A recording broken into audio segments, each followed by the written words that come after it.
Hi, welcome to Bonita's Kitchen and thank you for joining us. What I'm going to be making for you today is plum boiled pudding. This plum boiled pudding is a traditional Christmas pudding. We've had a few people that have been messaging us and asking, can we do it? So I'm excited to bring it to you today. Super easy and very delicious. So what we're going to do first is cut up the fruit that we're going to need to go in this plum boiled pudding. So I'm going to show you the ingredients as we go, but let's get started. Okay, so we're going to be using about a cup of pitted plums and a cup of pitted dates, and each one of those we're going to chop up in little pieces. Now you can measure it or you can eyeball it, whichever is best for you, because it doesn't really make any difference how much you put in there, just as long as, you know, it's kind of even amounts. So just chop it up into small pieces and then put it into a bowl. Okay, and we're also going to use about 1/4 cup of chopped apples, and like you said, you don't have to be particular. You certainly can use more than I'm giving you the ingredients for, because remember, you're making this for yourself. And we're going to be using about a teaspoonful of lemon zest. So again, just a teaspoonful of orange zest, and you can use any type of orange, just as long as you just got a nice helping of that. That's going to flavor this fruit, and we're going to put everything into a bowl. About 1/4 cup or 1/2 cup of raisins. I got sultana. You could use any type of raisins. We're going to mix this together, and then comes the best part of this. We're going to put in 1/2 cup of brandy. This is going to flavor this up deliciously. Okay, so I'm going to measure off 1/2 cup, but again, you could use a little bit more, but you're going to use a little bit more brandy anyway, because we're going to be soaking these, all of these fruit overnight, or for maybe 12 hours, just to get all of the brandy blended into the fruit. And then after, you'll use another little bit of brandy after your plum boiled pudding is cooked, when it's cooled, and then you can also soak the cheesecloth that you're going to wrap your pudding in. I'll show you all of that as we go. Let's get to the next step. Okay, so evenly stir all of this through and just push it all down. And then what we're going to need to do is cover your bowl like this and leave it on your countertop at room temperature until, like I said, overnight or for about 12 hours. And I'll show you what that looks like. Okay, I said I'll show you what that looks like, and I had one done in advance because we want to make this plum boiled pudding today. So I'm going to show you now what it looks like after it's soaked overnight. Okay, so as you can see, all of the brandy is soaked into the date, the plums, apple, and that zest, and of course our raisins. And this is what it looks like. So I got all of our fruit now put to the side, and what we will do next is start creaming together our butter and sugar. And then as we put the ingredients into our bowl, I'll tell you how much, and let's get started. So we're going to be using 1 cup of room temperature butter. You could use margarine if you don't have any butter on hand. And we're going to be using 1/2 cup of brown sugar, and you can go to dark or light brown sugar. So what you're going to do there is cream this together. So after you got this all creamed together, we're going to be adding in 2 eggs. We're going to add them in one at a time. just blend that in there with your butter and sugar. And that's our second egg, so we're going to mix that in there. So what we're going to do after we've creamed this together a little bit, we're going to add all of our dry ingredients to a sifter, and we're going to sift it in gradually. I'll show you what that looks like. So you could use just an ordinary strainer or a sifter and put in 2 cups of flour. And I'm using white flour, but if you want to use half and half, that's fine. A teaspoonful and a half of baking powder, and a quarter of a teaspoonful of sea salt. A teaspoonful of cinnamon, and you could use more spices if you like it a little spicy, that's fine. And the same, a teaspoonful of cloves. I'm going to eyeball that one. And half a teaspoonful of nutmeg. Okay, so what I'm going to do now is just stir those spices around in with the flour there, just to get that even blend. And then I'm going to start sifting half and half. You're going to do a quarter of it into your bowl, and then you're going to set it to the side. We got a half a cup of dark molasses and a teaspoonful of baking soda. You're going to pour the baking soda into the molasses, and you're going to stir it around, and then when it starts to fizz, and it'll do that pretty much after you put it in there, you'll see the molasses starting to change color and fizzing. Then what we're going to do the same in 3 portions. We're going to do the sifting of the flour and spices, a quarter of the molasses and the baking soda, and we'll keep going like that, blending it through because we want to evenly blend it, and I'm going to show you what that looks like. Okay, so we did the quarter of the flour and seasonings. Now we're going to do a quarter of the molasses. It's already started to fizz, and that's just to take some of the thickness off of that molasses, and something that it helps just work it and to make this pudding to be absolutely delicious. So blend this in like that, and then we'll do the same again. We'll do a quarter of the sifting of the flour and the seasonings, and we'll do a quarter of the molasses. Okay, so this is coming along nice, and it smells so good. So we're going to put the remainder of our flour and seasonings in there, and the remainder of our molasses. Okay, so and that's the remainder of the molasses. So now let's mix this together.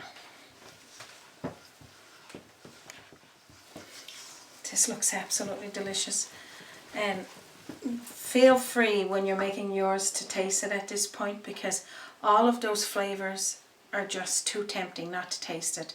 This is a half of a cup of evaporated milk, and if you don't have evaporated milk, you could use cream, or you could use just regular 2% milk, and just blend that all in there.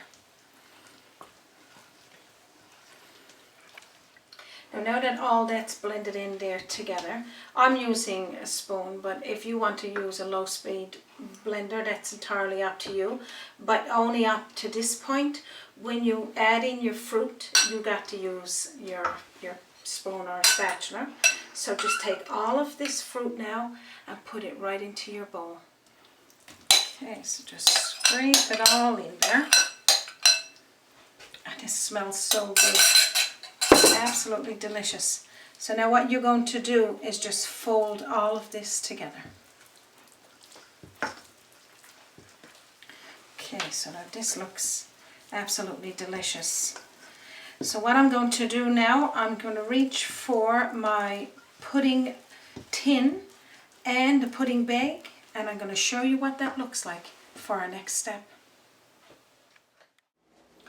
Okay, so this is where the fun part starts. You get to use either a pudding tin or a pudding bag to put this plum pudding into.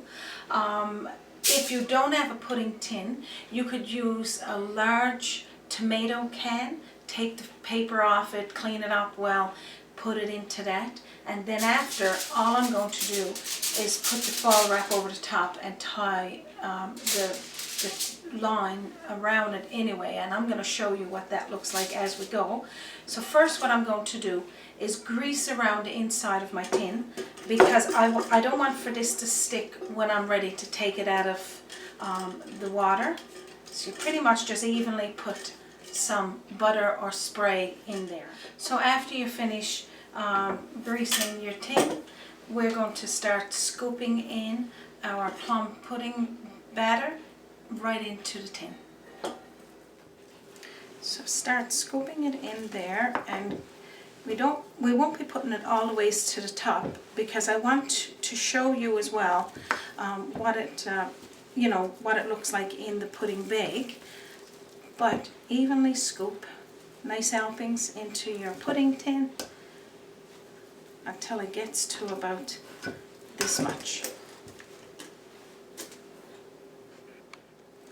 So again, if you don't have access to a pudding tin and you got a pudding bag, which is just a cotton bag, you just open it up nice and wide and scoop in even helpings in there until we get just part ways up that bag there, because we need room for it to expand, because this is going to rise once it starts to cook, and you want room for that to happen.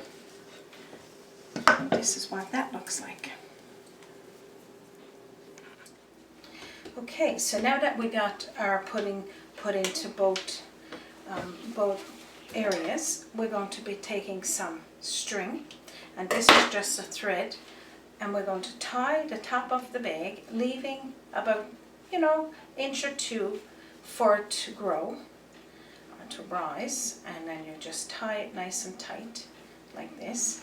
And the same thing goes for your pudding tin. Just put the foil over the top.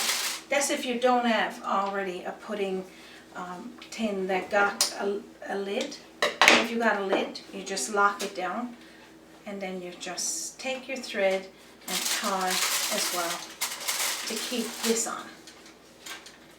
So just nice and tight, leaving a little space there, and then cut off any of the extra. And the same thing with the foil wrap, because you don't need all of that there. What we're going to do next is put our pudding into a boiler of hot water, and I'm going to show you what that looks like. So this actually could be done to the day you're actually going to use it. If it's Christmas Day and you want to make this in the morning, you could put it on early in the morning and then take it out and have it there waiting for when you have your Jake's dinner or whatever your Christmas dinner is. But today I'm going to show you how to do it, and you can let it cool and store it. But in the boiler, we're going to need little foil trays like this to put down into the water, because I don't want the bottom of the pudding tin or the bag touching the bottom where the damper is. So this is kind of going to be sitting on top like this, and the same thing with the bag, and that's just keeping it from burning to the bottom. So what you would have is hot water and about this much in the boiler, and I'm going to show you what that looks like.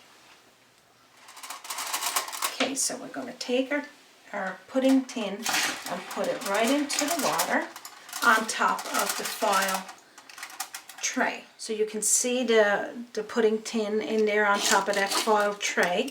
I'm going to put the bag in there as well. We're going to do these both at the same time, and I'm going to tie a string around the handle, because I don't want the bag to submerge into the water. And you see it's just a quarter of the ways up the tin. When we put our cover on like this is going to seal in the steam, and that's what cooks it. Okay, so that's how quick and easy it is to do all of this here. So what you'll do next is put this boiler on a damper over a medium heat for 1 hour and a half. And this steam that's inside this boiler is going to cook those puddings. And now I'm going to show you what the end result is of the pudding in the tin. So I have got a pudding here done in advance, and this is what it looks like after it's out of that tin. It's absolutely delicious. I'm going to show you what that looks like close up. So this is what it looks like, and it wasn't difficult at all coming out of the tin. You just, scoop your knife around just a little bit and just dump it out, and this is absolutely beautiful. Okay, so if you were preparing this for the day you were going to eat it, basically all you would do now is just put another, probably an ounce of brandy over the top. You got to make sure that your pudding is cold at this point. If you want to do it this way, or you could put it over warm, but it'll start to cook. The alcohol will cook in it, but the flavor of that brandy is just all gone through there. And also what we're going to do, if you want to decorate it, so I'm going to put on some decorations that you would serve it to your table. You just go like this, probably put a candy cane and some cinnamon, and this is what it looked like. Absolutely beautiful. And then a little tiny sprinkle of the powdered icing sugar, just to make that snow effect over the top of your plum pudding, plum boiled pudding.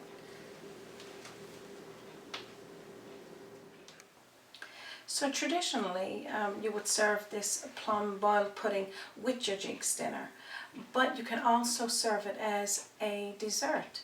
And if you want to fancy up everybody's plate, just take a cookie cutter and just make a shape of whatever, Santa Claus or candy cane. And what I'm going to do is cut a piece of this plum pudding and show you what it looks like on the inside. Okay, let me just cut a nice delicious helping of this plum boiled pudding.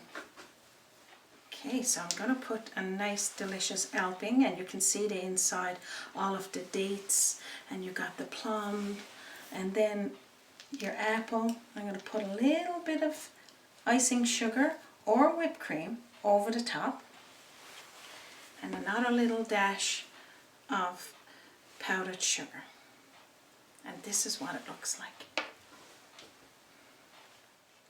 And then you can serve this with your nice cup of tea, or you can give your customers or your family a little taste of brandy. I'm just going to have a little taste of this now, just to see what it tastes like.